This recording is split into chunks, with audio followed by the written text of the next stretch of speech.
Hi folks, how are you doing? Another interesting round from the 7th round of the candidates was this game between Nimzo-Indian from Russia and Topalov from Bulgaria.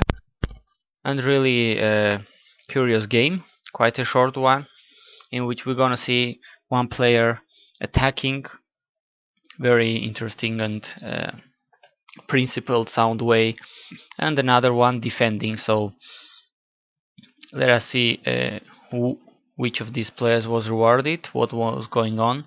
Andreikin is white, Topalov is black here. Knight f3, d5, d4, knight f6, now c4, e6. Once again we have the queen's gambit declined, bishop g5, h6, and Andreikin decides to take, queen takes f6, and knight bd2. Well, of course, not very common to park the knight on d2. Going to c3 from b1 is much more common, attacking the pawn on d5, but nothing wrong with going to d2, I guess. Well, just a way of getting out of theory and play chess, as Magnus or Nakamura would say. Bishop e7, and well, at this point, only one game in my probably outdated but database. Karjakin 2009 continued with a3, white playing a3. So queen c2 is a new position for my database after only 7 moves. So well, another proof that openings theory has not killed chess yet. So good to know that. Short castle, e3 and c5, and well, one can argue easily without being very wrong that black has already equalized here. He has castled, he has bishop pair, and has already played the counter-attack on the center c5 move. So well, he can't be any worse here. Andreikin plays d takes c5. Well, taking on d5, he takes d5. Now this bishop on c8 is free to play on the diagonal, and white will probably end up with an isolated black will end up with an isolated queen pawn, which well could be a weakness in a future endgame later when lots of pieces are traded. But having the bishop pair, it's also a very valuable attack in attacking a piece, already a piece. An isolated queen pawn could be like an attacking weapon for black. So this is absolutely fine for black, I guess. Instead, well, Andreikin takes on c5. Now knight d7, aiming to recapture on c5. And with the same idea, similar idea, knight a6, I guess was more or less valid too. So after knight d7, Andreikin, well, just to show you, bishop taking on c5 right away probably wasn't that great as it could be. Black could get much more from the opening as he will. In fact, c takes d5 is a discard attack against the bishop, so the bishop would have to go back, and now bishop c4, e takes, bishop takes could happen, but surely black can get more out of the opening, so he plays knight d7, completing development, well, keeping developing. C takes d5, e takes d5, and well, Andreikin says a pawn is a pawn, and I'm gonna hold it, protecting with knight b3. a5, very sound and principled move, threatening a4, then recapturing c5, winning space on the queen side. a4 is a logical answer, and b6, Topalov very bravely and very correctly maybe decides to definitely sacrifice the pawn to get complete development and initiative. Had Andreikin taken, now bishop b4 is suggested as strong. Now for instance knight bd2, knight takes b6, and we'll take a look at this. White king is still in the center, the bishop and the rook are yet to be developed, but on the other hand black has the bishop pair and an isolated queen pawn, which could be an interesting weapon to attack here in this position. And it is much more fun to play black here. I think this is a very cool position, nice one for black. Well, Andreikin doesn't take the pawn, he plays c6, attacking the knight. Now bishop b4 check, and Andreikin decides to go king d1.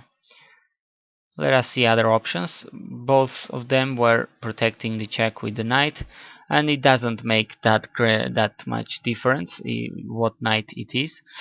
Black is basically going to get more initiative, more attacking chances, more development.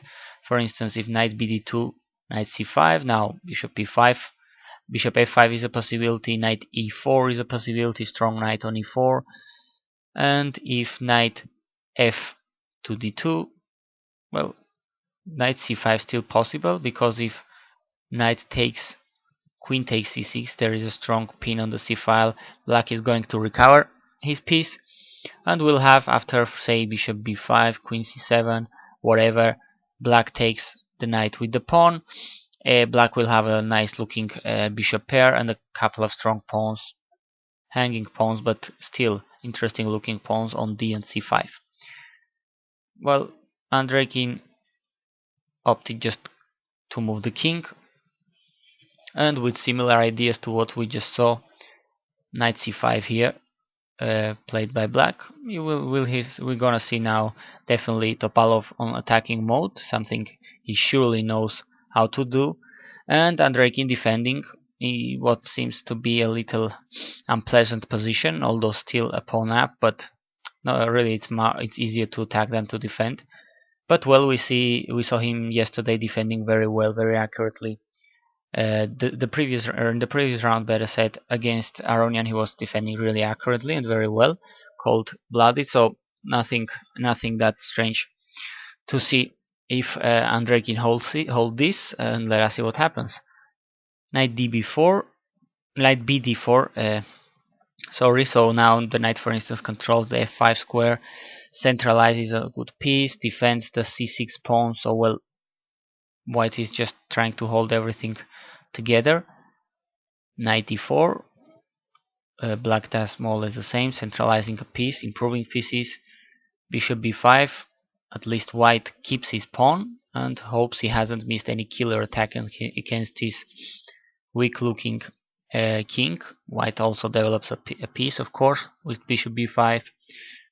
Now g5, very interesting move. f2 pawn is weak, so say a stupid move by white, wasting move like, I don't know, h3. No, sorry, h3 wasn't that stupid. In fact, it was played. Sorry. Say queen e2, like just a move. Now g4. The knight doesn't have that many squares to go to. In fact, he only could go back to, for instance, g1.